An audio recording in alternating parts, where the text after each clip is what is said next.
Good morning from WKYT News and welcome to Kentucky Newsmakers. Hope you're enjoying your weekend. I'm Bill Bryant. Later, Lexington Police Chief Mark Barnard will join us and talk about security changes after terrorism incidents around the world and in this country. We'll also ask him about some of the recent unsolved cases in Lexington and about how you can stay safe during the holiday season.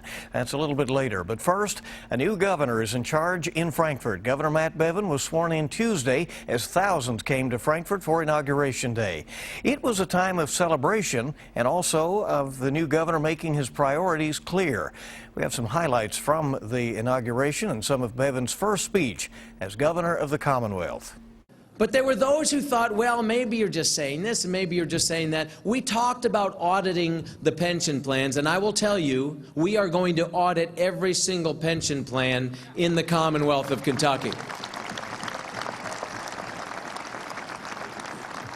We talked about changing our retirement plans, the pension plans themselves, to ensure that we save them so that we honor the commitment to our retirees and our current employees, and we are going to do that. Because to do anything less than that is a disservice to those not yet employed, those currently employed, and those who are retired. We will ensure that none of them get any of the promises made if we don't make hard decisions. And we will make those hard decisions, and we will save our pension plans for those who have earned them.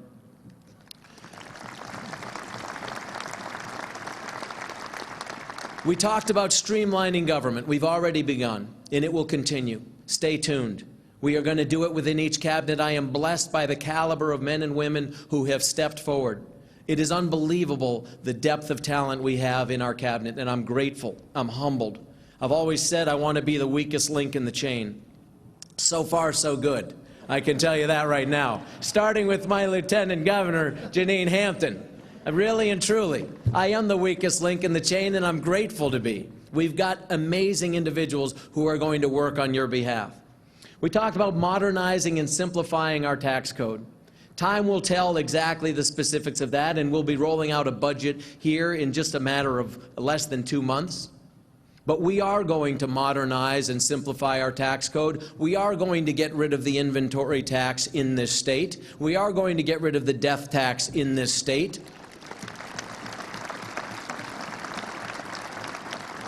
We're going to get rid of the very things that, frankly, send the message to the outside world that we're not serious about being a business-friendly state. We're going to break those things down, and we're going to turn this state into the type of a place that people not only want to come to, but they want to stay. We are already, we could be much greater indeed. We talked about fighting federal overreach. I mean, you've heard it 1,000 times, and we'll talk about it more, but there is not going to be a day in our administration where we allow the tail of a regulatory agency in Washington, D.C. to wag the dog of Kentucky. I will tell you that right now.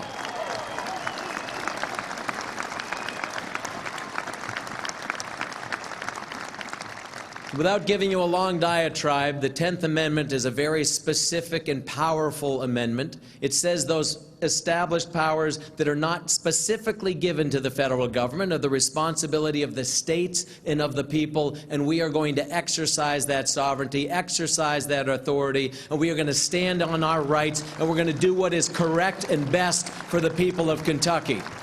That's what we're going to do. We talked about health care. We talked about the fact that we are going to transition in 2016 people from the state-level exchange. We're going to transfer them to the federal-level exchange like 38 other states are now doing, and we are going to shut that redundant program down. This is what we are going to do next year. And as it relates to our Medicaid population, which is very, very high, as you know, more than 25% of those in our state and growing, that is not there because there is not need. There is tremendous need. We know that. We need to be those who address this in a thoughtful, intelligent way. We are going, it's truly a privilege to me to have Governor Pence here with us today. And I'll tell you, I don't know where you went, Governor. Here you are. This is a model that we are going to copy. I am not above copying what other people are doing well, and there are great things being done on how to take care of those on Medicaid in the state of Indiana. We can learn from them. We will learn from them. And I attempt to copy the best parts of what they're doing and avoid any mistakes they might have made thus far. This is what we're going to do. And I'll tell you, we will be better for it. And our people will be better for it. And we will provide true access to people to the health care system and not just lip service. Having a Medicaid card is of no value if you don't have a doctor that will see you. Let's be honest about it. And if it comes at a price we can't afford, what have we done except lie to people? We're better than that. Kentucky is better than that. We talked about school choice. This is one of 7 states where there is no competition, absolutely no competition for public education dollars. That is going to end. We are not doing as well as we could be. And let me say this. As I came up Capitol Avenue, the most enthusiastic group of people I saw, and they were awesome, and I had more fun with them, nothing on the rest of you, than any of the rest of you, was a group of kids that were public school students, and they had signs, and they were proud of the fact that they were, and they ought to be, because we've got great public schools here in the Commonwealth of Kentucky. We truly do. And we've got great teachers, and we've got great administrators, and we have great superintendents and principals, and people who have a passion for seeing young people become the best versions of themselves. And we are going to unleash that power, because there is nothing that does so like competition. Competition is good, it is healthy, iron sharpens iron, and we are going to remove the bureaucracy that comes from the suffocation of regulations and things that are detrimental to actually creating the educational environment that we want. And we'll start with public charter schools. We'll start with public schools taught by public school teachers with public school students like those I met attending them. But we are going to start to bring school choice to the state of Kentucky, and we will let the momentum carry forward, because we owe nothing less to our young people.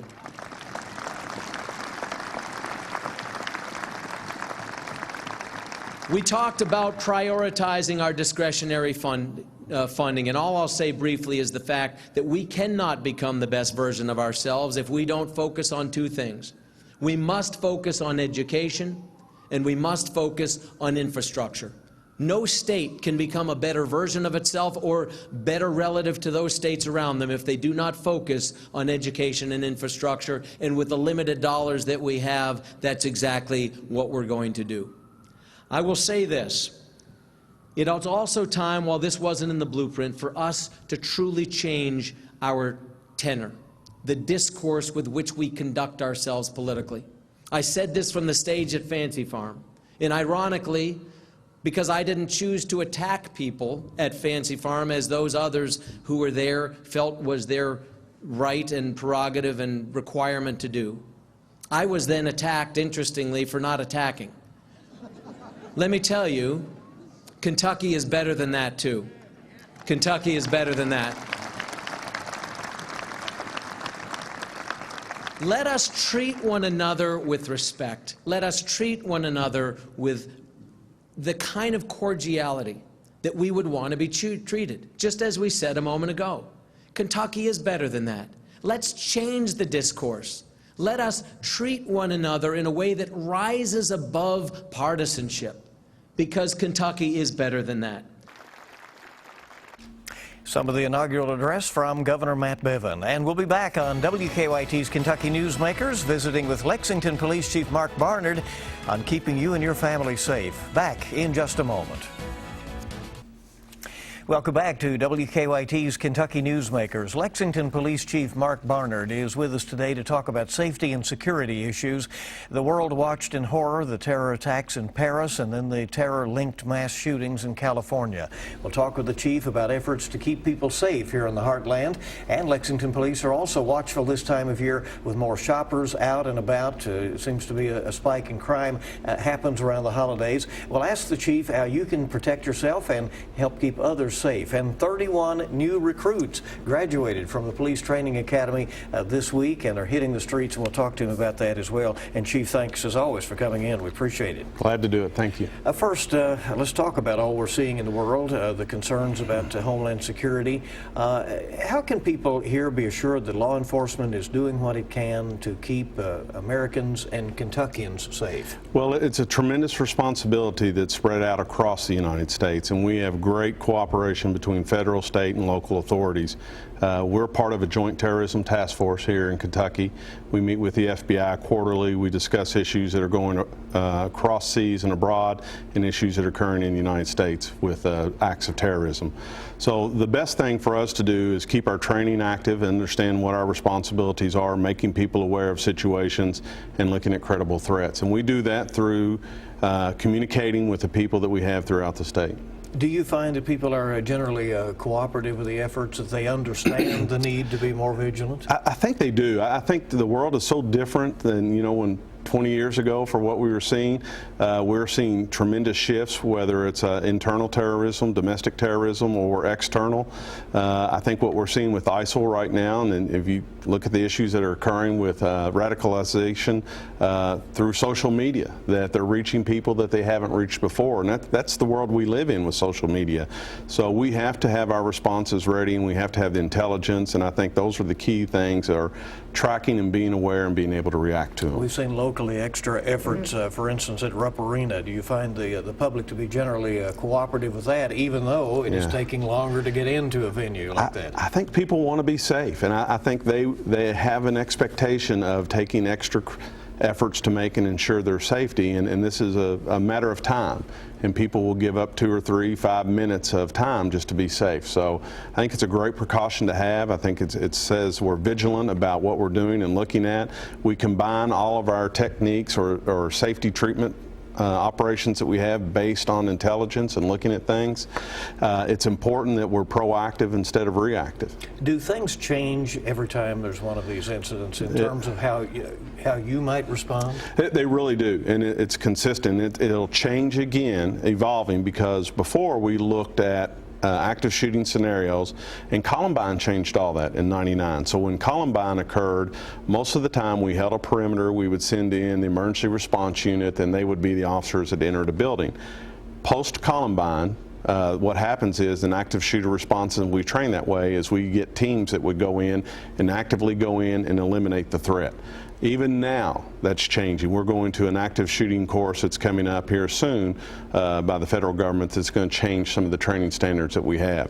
The key component to active shooting responses or active terrorism is time, and we want to make sure that we're getting there and eliminating the threat as quickly as possible. We do training throughout for businesses and for government here in Fayette County, and some of the things that people are astounded by that it's hard to believe is, and we tell them is, we're going to the threat.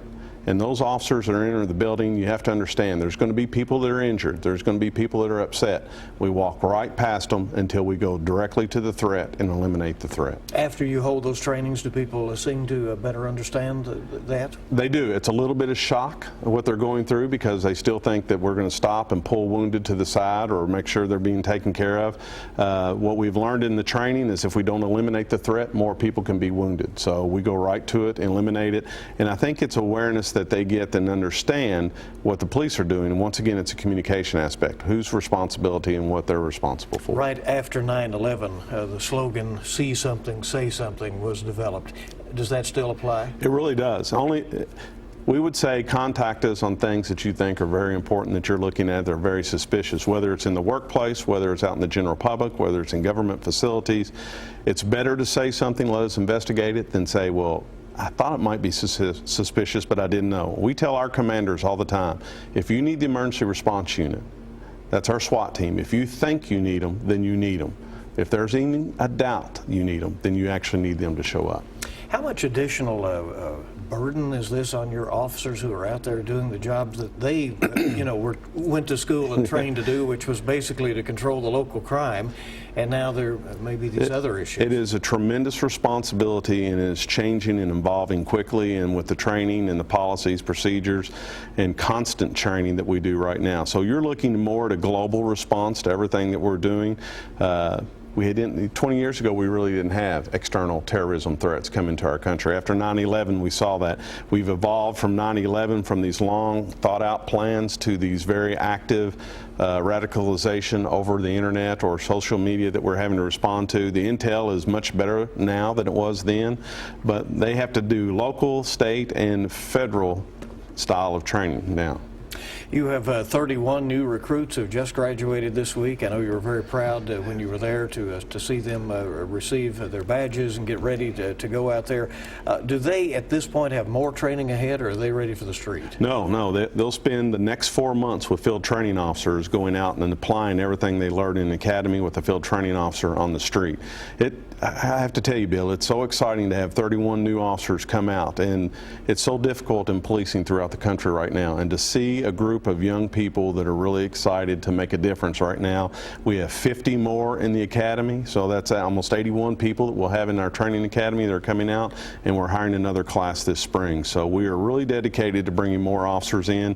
Mayor Gray has talked about it. We want to get up to 600 in fiscal year 17 to make sure we're at that level. We hired 10 new safety officers. We're in the process of that, so putting public safety up front.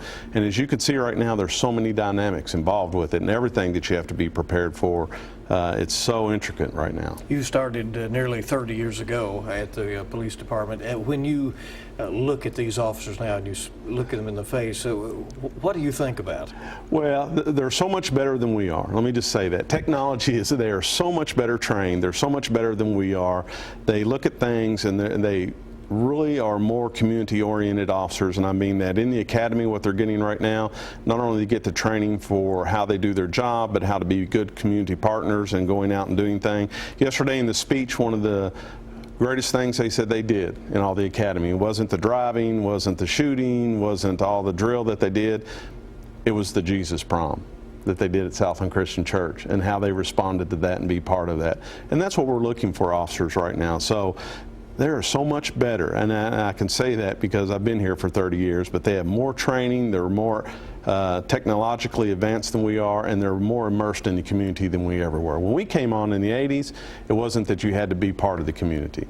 Now we're making it that you got to be part of the community and interact. And what exactly do you mean by that? Give us some examples of some of the things they do that we don't see when they're out there. We see them driving around in the cruisers, you know? Right, so and you don't get to see all the things. That's a really neat thing. So the other day I went and our officers were at Booker T, Washington, and they bought pizza for the academic team. So they're sitting there and they're reading with the academic teams. They were doing the same thing at William Wells Brown. School invited them for lunch the other day, and the beat officers went over there to eat. They are more immersed and involved in the community. In the 80s when we got here, the goal was, here's crime, stop it, lock up, put people in jail, and that's how you got rid of crime. The officers today have to be problem-oriented, critical thinking people that are saying locking people aren't going to work. So how do I make it long-term to make the effect for the community? And they're so immersed into what they're doing. If you can actually see all the things, whether it's working with Arbor Youth, whether it's feeding children sometimes in the ballparks, whether it's in youth programs, they are so immersed in the community now compared to when we were. And then does that give them a network of friends and information and contacts in the community that might help solve crime? It's a level of trust. Think about it. If you really need someone, you're going to tell someone something that you trust, that you know that they'll do something with.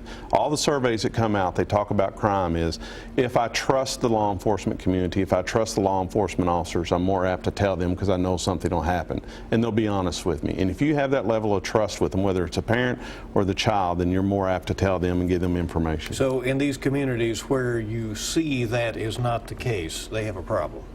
We do, and we're working at those at-risk communities right now. If you look at some of the issues that we're facing right now, literacy for third graders, if the statistics show if you're not literate by third grade, then you'll probably not graduate from high school. So if you tie that to the same information that you have, if most males, 68% of males in prison now today, do not have a high school diploma, you have to correlate that information together. So most people don't look at that as a public safety issue, where I do, and our agency does. If we help literacy and we help Manny and the superintendent making sure people are literate by third grade, then that's going to be a public safety issue because we're paying up front and not on the back end. And we have a lot of people, a lot of partners that are helping us with that. All right. Lexington Police Chief Mark Barnard is with us. We'll be back with our remaining minutes in just a moment here. We'll talk about crime around the holidays. The spike is real. We're back in just a moment.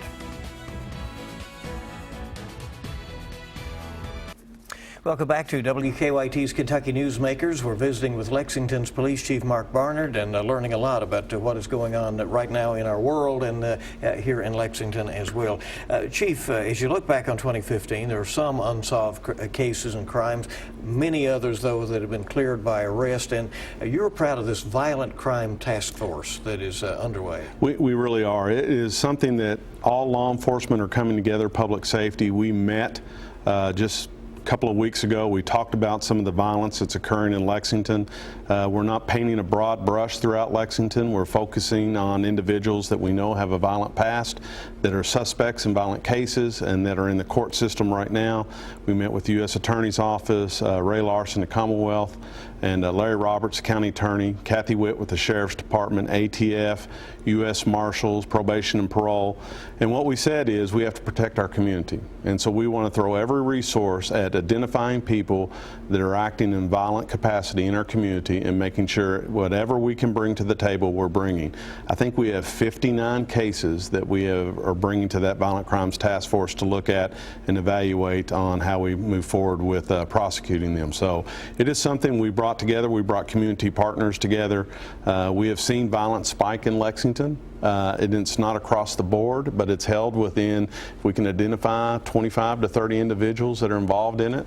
It's not saying they're involved in all of it, but the majority of it. So we're trying to identify them and look at the causes and working towards issues and working on it. As much as you try to apply logic to things, and this is slightly outside your jurisdiction, but that horrible case earlier in the weekend over in Woodford County, 6-year-old boy is killed in his own home. And people just, why? It just tears at your heart. And I don't know if we'll know why. I'm sure that Woodford County is working on it, and they're working on the individual. I don't know who the suspect. I know that they made an arrest in it. It's just horrific for the family. It tears at your heart. We can all sympathize with losing someone that is very dear to you. And being a victim or a family of a homicide victim is very difficult, and moving that.